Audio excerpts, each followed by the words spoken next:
epithets. Epithets, yeah. It's called epithet, and that's what he made for himself. An epithet is something that you use to praise yourself. You know. Damn. To praise your name. See. Like building statues. And that's why you use money, because you can't eat unless you have money. You have to have your daily food by purchasing it with money.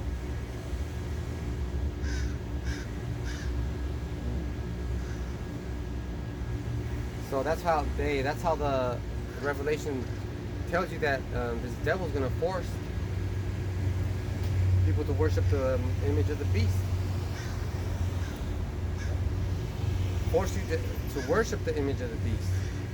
Because why do you think Yahushua, when he said, bring me a coin, he said, whose face is on this? You know? He said, whose face is on it?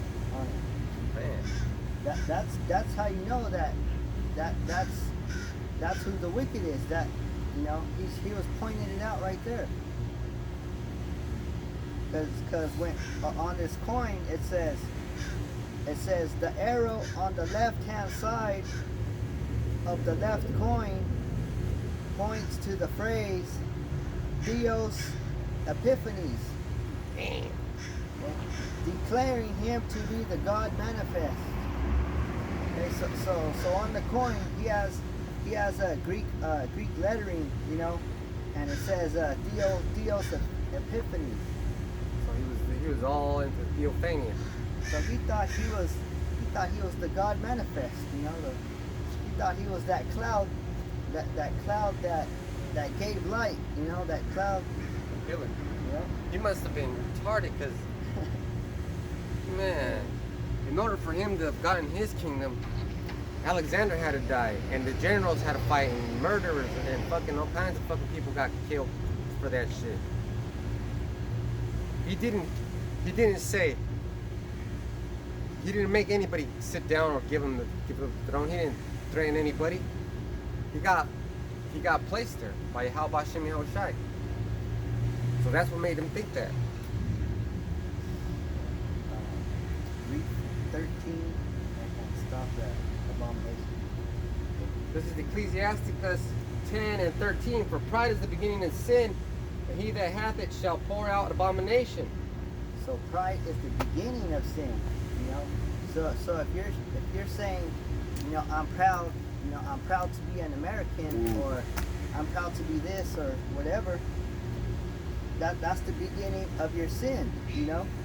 And it said, and he that hath it shall pour out abomination. He's gonna pour it out. It's not gonna leak out. He's gonna pour it out. Okay. So keep going. And therefore the Lord brought upon them strange calamities, and overthrew them utterly. Now, strange calamities. Have you ever seen that show, Stranger Things? No. You gotta watch it, bro. I heard about it. Got to say that. It kind of looks interesting. It is interesting, man. Those are good. It says right here, the calamities of strange things. Yeah. The strange calamities. Yeah. Shit that you ain't gonna understand. Like what the hell is it? What the hell is it happening to me? Like your arm's gonna straight off, just fall off. Yeah. Your eye's gonna come out of your skull.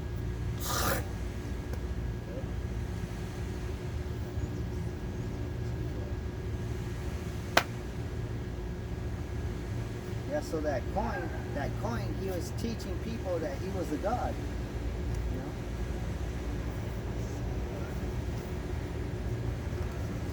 Yeah, Daniel 11 and 36.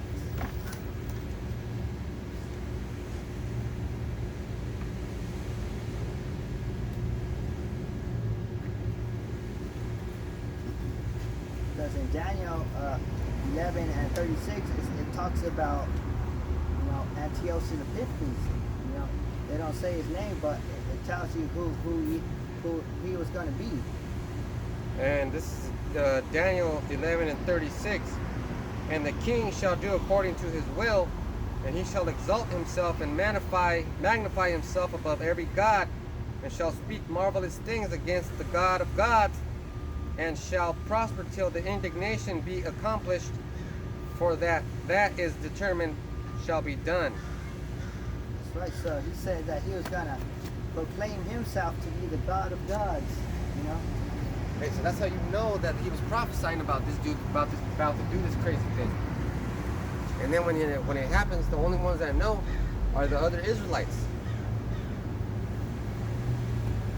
Yep.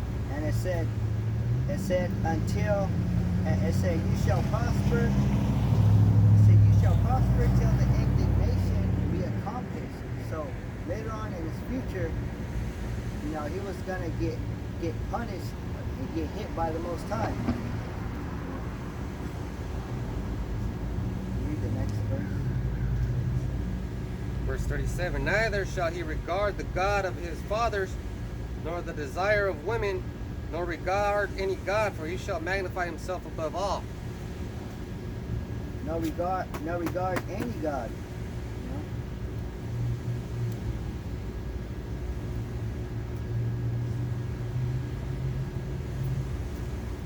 Okay, second Maccabees 8 and 27.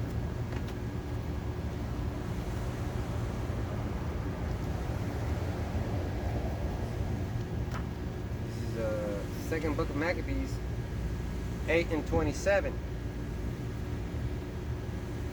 So when they had gathered their armor together and spoiled their enemies, they occupied themselves about the Sabbath, yielding exceeding praise and thanks to the Lord, who had preserved them unto the day, which was the beginning of mercy distilling upon them. Right, so this was the beginning of the mercy that Yahweh Shai was showing the Israelites, you know, because this man Antiochus Epiphanes, he was taking out thousands of Israelites, you know. Yeah. Is there a next verse? Which one was it? 27. No, it's 28 too. 8 and 27. Yeah, there is a next one. And after the Sabbath, when they had given part of the spoils to the maimed and to the widows and orphans, the residue that divided amongst themselves and their servants. When this was done, and they had made a common supplication, they besought the merciful Lord to be reconciled with his servants forever. So there you have it. The Maccabees took all the gold and gave it to the wounded and maimed and the widows. They didn't keep them for themselves. And let me see the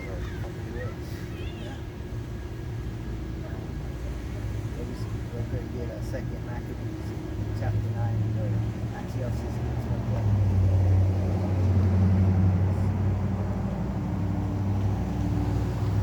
So this is the time when Antiochus was about to receive his indignation from Yahweh Shai. Go to verse 5. Verse 5, but the Lord Almighty, the God of Israel, smote him with an incurable and invisible plague, or as soon as he had spoken these words, a pain of the bowels that was remediless came upon him, and sore torments of the inner parts. Right, so the Most High, you know, gave him an invisible plague, and incurable, you know.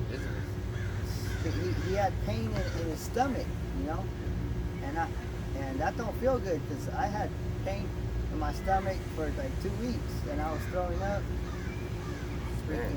It don't feel good. It doesn't feel good.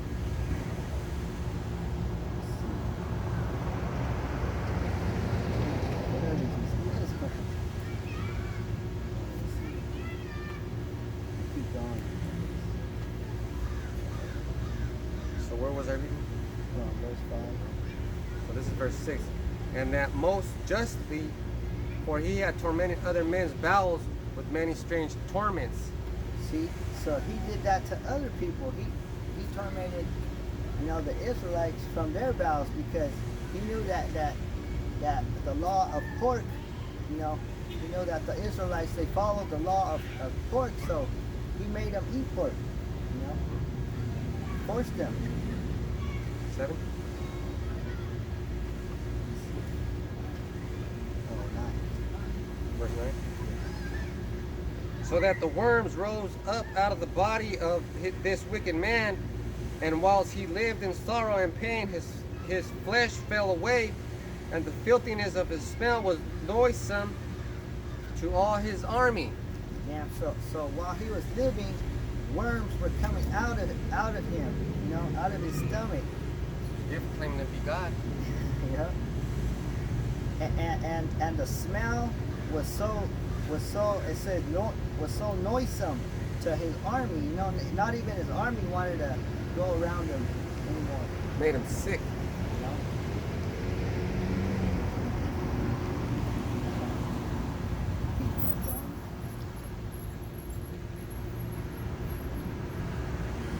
Verse 10, right? And the man that thought a little afore he could reach to the stars of heaven, no man could endure to carry for his intolerable stink.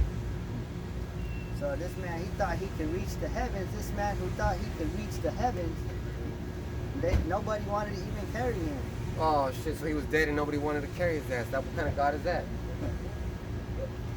Stinking ass God. Fake ass mother brother.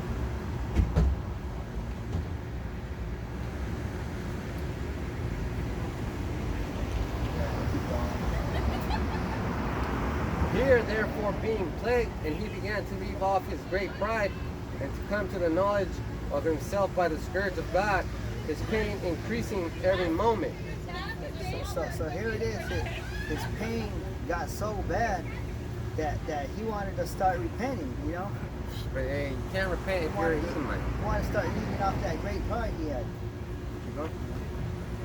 Yeah. And when he himself could not abide his own smell, he said these words, "It is meet to be subject unto God, and that a man that is mortal should not proudly think of himself he were God." He couldn't even stand up his own smell, man. That's when he repented. Yes, because it said, and that a man that is mortal should not proudly think of himself if he were God. You know? Verse 15. 13, last one. This wicked person vowed also unto the Lord, who now no more would have mercy upon him, saying thus. That's it right there. Now that shows you that these Edomites, they're never going to have mercy, because it said this wicked person vowed also unto Yahweh Shai, but who now no more would have mercy upon him. So even though he came to understanding, you know, that he wasn't a God, and that he knew who the real power was, you know, even though that, you know, he still ain't going to have mercy upon him. The Edomites are never going to have mercy. Nope. You know? And close it up.